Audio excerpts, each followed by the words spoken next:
Sa mga naghahanap naman dyan ng mga lugar na pwedeng puntahan ngayong bakasyon, may ilang pa rin pasyalan kaming alam na tiyak nyo pong magugustuhan.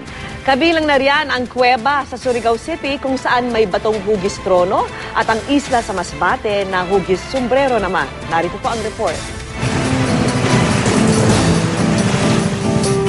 Mula sa asul na tubig hanggang sa malapulbos na puting buhangin sa dalampasigan, tropical paradise yang maituturing ang Pagkawasan Beach sa Isla Hikdop sa Surigao City.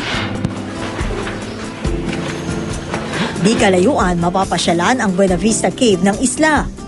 Pagpasok pa lang, bubungad na ang mga limestone formation na tila kumikinang pag tinatamaan ng ilaw. Pero ang main attraction, ang King's Throne Rock Formation, na animoy isa talagang higanteng trono. Di rin pahuhuli sa ganda ang Zaragoza Beach sa isla naman ng Sibale sa Surigao City pa rin. Bukod sa ganda ng lugar, sagana rin dito sa mga katakam-takam na pagkain.